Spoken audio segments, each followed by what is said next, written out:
अहिले हामी चाहिँ दाउनेको उकालो जाँदैछौँ। बाटो बनेको छ कि छैन म हजुरहरूलाई देखाउँछु है।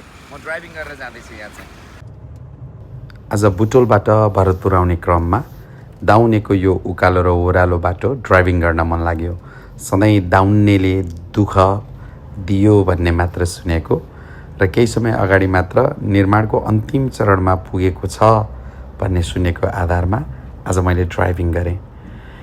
ड्राइभिङ गर्ने क्रममा बाटो यस्तो राम्रो बनिसकेको रहेछ कि अब कोही बुटोल आउनलाई भैरव आउनलाई बाटोले रोकिन्छ कि भन्ने कति पनि यो बर्खामा धन्दा नमान्दा हुन्छ।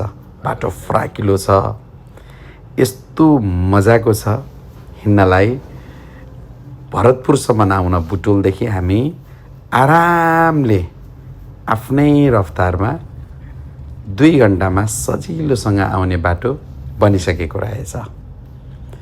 कहीँ ढलान बाटो भएको कारणले गर्दा अझै अन्तिम चरणमा पुग्न बाँकी त छ, तर पनि बाटो पूर्ण रूपमा सफा, आनन्ददायक र बडो मजाको बनिसकेको रहेछ।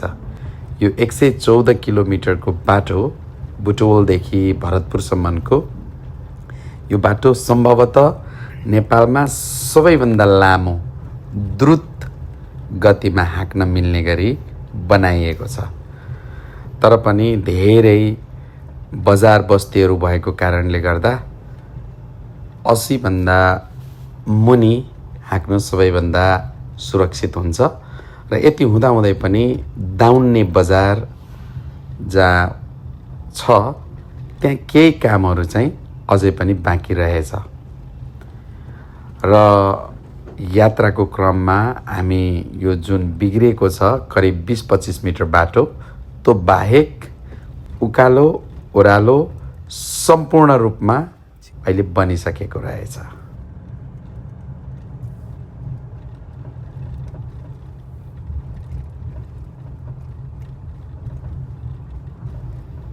मैले ड्राइभिङ गर्दा प्राय मेरो ड्राइभर भाइलाई दिने गर्छु, तर बाटो राम्रो भएको कारणले गर्दा आज मैले आफै ड्राइभिङ गरेँ।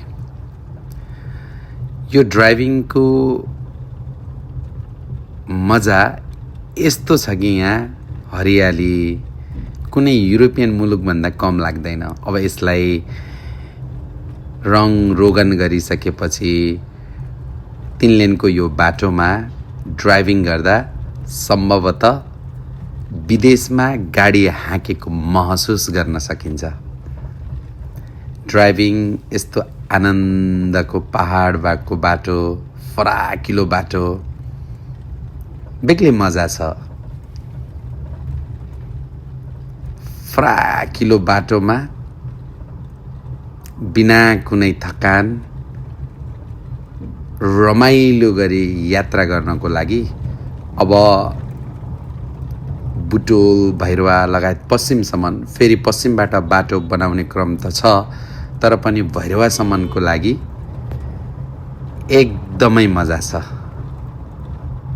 मेरो व्यक्तिगत रूपमा भन्नुपर्दा हवाई यात्राभन्दा अब गाडीको यात्रा बेसी लाभदायक देखिनेछ। म करिब दाउन्नेसम्म कहीँ पनि नबिसाइकन आरामले मजाले ड्राइभिङ गर्दै म आएँ र यो दुम्कीवाससम्म म ड्राइभिङ गरेँ। यहाँदेखि फेरि पुरा 1300 मजाको बाटोमा ड्राइभिङ गरेँ।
दुम्कीबासको जङ्गलमा आएर मैले मेरो गाडी ड्राइभर भाइलाई हस्तान्तरण गरेँ। बडो मजाको अनुभूति सही।